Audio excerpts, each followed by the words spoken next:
ये question pro rata allotment पर based है। तो क्वेश्चन पहले पढ़ लेते हैं। एक कंपनी ने 60,000 शेयर्स को इशू किया है। एक शेयर 50 रुपये का है और यहाँ पर 10 रुपीज़ प्रीमियम के भी लिए जा रहे हैं। इस क्वेश्चन में अलॉटमेंट, एप्लीकेशन और अलॉटमेंट एक साथ है। एप्लीकेशन अलॉटमेंट को अलग अलग नहीं किया गया है। तो एप्लीकेशन और अलॉटमेंट 20 रुपीज़ का है और बाकी फ़र्स्ट और फाइनल कॉल में है। तो यहाँ पर 50 रुपीज़ का शेयर है और 10 रुपीज़ प्रीमियम के, यानी टोटल अमाउंट हो गया 60 रुपीज़। 20 रुपीज़ एप्लीकेशन और अवेंटर पर निकल गया तो बाकी बचेगा 40 रुपीज़, जिसमें कि 10 रुपीज़ प्रीमियम का भी है। तो जो फर्स्ट और फाइनल कॉल है वो 40 रुपीज़ की होगी। यहाँ पर 80,000 शेयर्स की एप्लीकेशंस आई थी। 5,000 शेयर्स के जो एप्लीकेशन है उनको रिजेक्ट कर दिया गया और उनका जो भी पैसा था वो रिफ़ंड कर दिया गया है। बाकी जो बचेगा, यानी 60,000 शेयर्स इशू किए हैं, इसमें 80,000 एप्लीकेशन आई हैं, 5,000 शेयर्स के पैसे को वापस कर दिया गया है, तो बाकी बचेगा 75,000। तो इन्होंने ये कहा है कि जो बाकी बच रहा है इसका अलॉटमेंट प्रो रेटा बेस पर किया गया है, आनुपातिक। मतलब इसका ये होता है कि अगर किसी ने 15 शेयर की डिमांड की है कि तो उसको 15 नहीं मान दिया जाएगा, मान लो 10 दे दिया है। किसी ने 20 शेयर की डिमांड की तो उसको 12 शेयर ही दिए गए, तो इसको बोलते हैं प्रो रेटा अलॉटमेंट। तो इस तरीके से जिसने ज़्यादा डिमांड की उसको सबको कम कम ही दिया गया। अब यहाँ पर एक एप्लीकेंट हैं, उनको 600 शेयर्स इशू किए गए। 600 शेयर्स पर उन्होंने फर्स्ट एंड फाइनल कॉल का अमाउंट पे नहीं किया है और उसको छोड़कर बाकी सब ने पेमेंट कर दिया गया। तो ये जो 600 शेयर्स हैं इसको ज़ब्त कर लिया गया है और इसको फिर से ज़ब्त करने का मतलब होता है कि जितना इन्होंने पेमेंट किया वो सब पैसा कंपनी ज़ब्त कर लेगी। तो इसके बाद इसको रीइशू कर दिया गया है 60 रुपीज़ पर शेयर के हिसाब से। यहाँ पर ख़ास चीज़ जो है वो यही है, 600 शेयर्स का ही कैलकुलेशन करना है कि अगर कंपनी ने इसको 600 शेयर दिया है तो इन्होंने डिमांड ज़्यादा की होगी और जितने की इन्होंने डिमांड की थी उस हिसाब से इन्होंने पेमेंट भी किया होगा। तो बस यही हमको कैलकुलेशन करना है, बाकी सब सेम है। तो एंट्री करते हैं सबसे पहले। Bank account debit to equity share application and allotment account. यहाँ पर 80,000 शेयर्स आए हैं और एप्लीकेशन और अलॉटमेंट का जो रेट है वो 20 रुपीज़ पर शेयर है।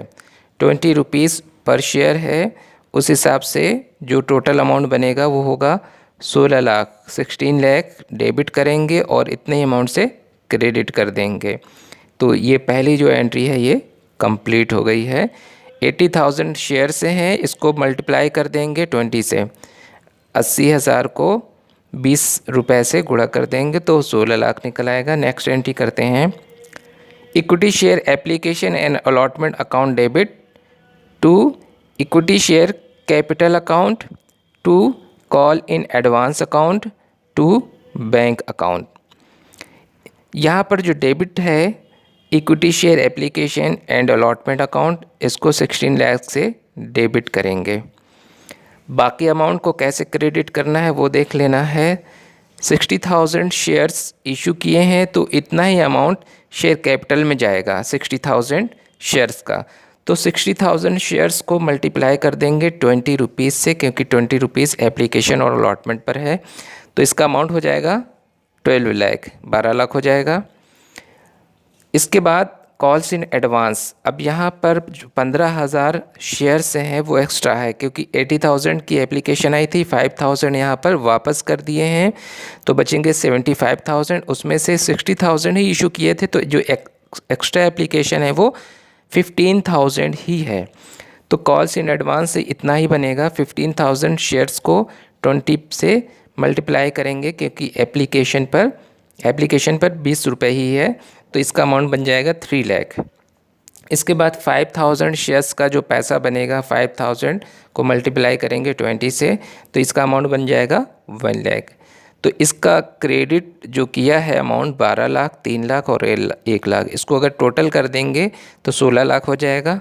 तो 16 लाख से ही डेबिट किया और 16 लाख से क्रेडिट हो गया, यानी सेम अमाउंट होना चाहिए, इसमें कोई डिफरेंस नहीं आना चाहिए।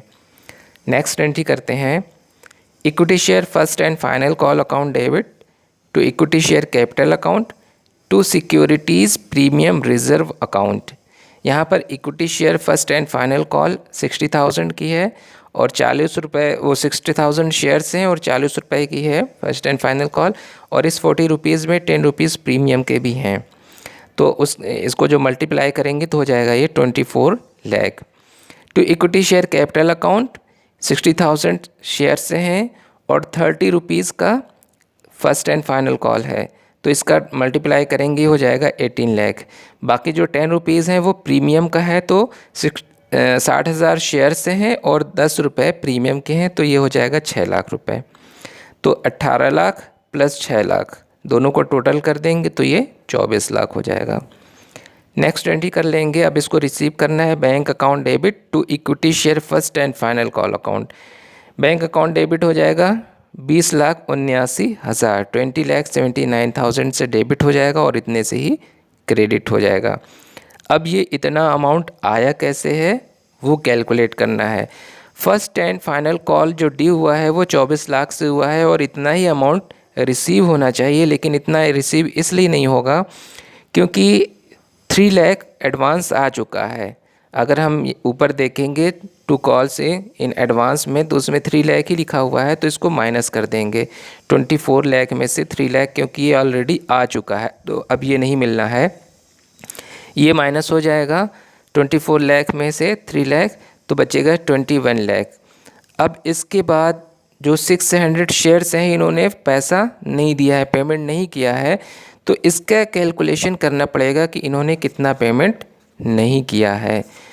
तो सबसे पहले देखते हैं इन्होंने कितने शेयर्स की डिमांड की थी। उसका जो फार्मूला है वो 25,000 इंटू 600 अपॉन 6,000 इस फार्मूले से निकाल लेंगे तो इनका आएगा 750 शेयर्स, यानी इन्होंने 750 शेयर्स की डिमांड की थी और उसी हिसाब से इन्होंने पेमेंट भी किया होगा। 750 शेयर्स की जब डिमांड की तो 20 रुपये पर शेयर के हिसाब से इन्होंने जो पैसा भेजा कंपनी को वो 15,000 भेजा। अब इस 15,000 में से इनको मिले 600 शेयर, 600 शेयर्स का मतलब 20 रुपये के हिसाब से, क्योंकि एप्लीकेशन 20 रुपये की है तो 600 शेयर्स पे बनेगा 12,000। तो यहाँ पर जो 3,000 हैं वो एक्स्ट्रा हो गए हैं, 3,000 एक्स्ट्रा हो गए हैं यहाँ पर। अब इसके बाद इनको पेमेंट करना है फर्स्ट एंड फाइनल कॉल में। 600 शेयर है इनके पास, 40 रुपये के हिसाब से पेमेंट करना है तो अमाउंट बनेगा 24,000। 24,000 का पेमेंट करना है, लेकिन चूंकि इनका 3,000 रुपये एडवांस भी पड़ा हुआ है तो ये 3,000 माइनस कर दिया जाएगा। तो 24,000 में से 3,000 को माइनस कर देंगे तो इनको फर्स्ट और फाइनल कॉल के लिए जो पेमेंट करना था वो 21,000 करना था, लेकिन इन्होंने पेमेंट नहीं किया है। तो अब जो कंपनी को 3 लाख मिलना, 21 लाख मिलना था, उसमें से 21,000 और नहीं मिलेगा, तो हम उसमें से 21,000 को माइनस कर देंगे तो ये हो जाएगा 20,79,000। इसको एक बार फिर से बता देता हूँ, 24 लाख मिलना चाहिए, ड्यू है फर्स्ट एंड फाइनल कॉल के, जिसमें से 3 लाख एडवांस आ चुके हैं जिसकी एंट्री ऊपर बताई जा चुकी है, तो इसको माइनस कर देंगे तो ये हो जाएगा 21 लाख रुपए। अब 600 शेयर्स का कैलकुलेशन करना है, जिन्होंने 600 शेयर्स पे फर्स्ट और फाइनल का पेमेंट नहीं किया है तो उसका अमाउंट कैलकुलेट करना है। तो जो फार्मूला है 75,000 इंटू 600 अपॉन 60,000, 60,000, इसके हिसाब से हम निकाल लेंगे। 750 शेयर्स की इन्होंने डिमांड की थी और इस हिसाब से इन्होंने 20 रुपये पर शेयर के हिसाब से 750 शेयर्स के हिसाब से इन्होंने भेजा होगा 15,000 रुपये कंपनी को भेजा, लेकिन इसमें से इनको 600 शेयर्स मिले तो 20 रुपये पर शेयर के हिसाब से 12,000 रुपये तो इनके आगे एप्लीकेशन पे, लेकिन भेजा था इन्होंने 15,000 रुपये, तो 3,000 रुपये इनके एडवांस कंपनी के पास हैं। तो इसके बाद जब नेक्स्ट ड्यू होगा फर्स्ट एंड फाइनल कॉल का तो 600 शेयर्स के हिसाब से अब होगा, क्योंकि मिले इनको 600 शेयर ही थे, तो 40 रुपये के हिसाब से इनका बनेगा 24,000, लेकिन इसमें से 3,000 एडवांस हैं कंपनी के पास, तो इसको माइनस कर देंगे। तो अब जो लेना है इनसे 21,000 लेना है, लेकिन इन्होंने 21,000 का पेमेंट नहीं किया है, तो 21 लाख में से 21,000 को माइनस कर दिया जाएगा, तो टोटल आ गया 20,79,000। इसके बाद इस शेयर्स को जब्त कर लिया गया, इसका हरण कर लिया गया, तो इसकी एंट्री होगी equity share capital account debit, securities premium reserve account debit, to equity share first and final call account, to share forfeiture account. 600 share है, 50 रुपये का एक शेयर है, तो अमाउंट हो जाएगा 30,000। Equity share capital account debit 30,000 से, और 600 शेयर में 10 रुपये पर शेयर प्रीमियम का 6,000 हो जाएगा।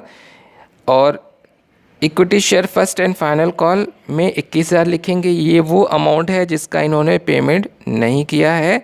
और टू शेयर फॉरफीचर अकाउंट 15,000, ये वो अमाउंट है, फॉरफीचर में वो अमाउंट आता है जो कंपनी जब्त करती है। तो 15,000 इन्होंने भेजे थे कंपनी को, वो कंपनी ने जब्त कर लिए हैं। तो ये एंट्री कंप्लीट हो गई। नेक्स्ट एंट्री करते हैं, bank account debit to equity share capital account to securities premium reserve account. ये जो शेयर हैं जब्त किए गए थे 600, तो उसको री इशू किया गया है, तो ये एंट्री री इशू की है। Bank account debit 36,000 to equity share capital account, 600 share हैं, 60 रुपये के हिसाब से 36,000 आ गए। और 50 रुपये का चूँकि शेयर था, लेकिन इन्होंने री इशू 60 में किया है, तो मतलब 10 रुपये प्रीमियम के हैं। तो 600 शेयर हैं, इसको मल्टीप्लाई कर देंगे 50 से, तो 30,000 हो गया। और सिक्योरिटीज़ प्रीमियम का 10 रुपये है, तो 600 शेयर में 10 रुपये के हिसाब से 6,000 हो गया। तो इसका क्रेडिट भी देखेंगे 30,000 प्लस 6,000, 36,000 क्रेडिट और 36,000 डेबिट। अब लास्ट एंट्री और बचती है, जो पैसा जब्त किया जाता है उसमें से जो भी अगर लॉस हो रहा है तो उसको माइनस करके उसकी यानी रिकवरी यहाँ से करके बाकी पैसा कैपिटल रिजर्व में ट्रांसफ़र कर दिया जाता है। तो जितना अमाउंट कंपनी ने जब्त किया है उसकी अगली एंट्री करेंगे पैसा कैपिटल रिजर्व में ट्रांसफ़र करने की। इसकी एंट्री होगी share forfeiture account debit to capital reserve account.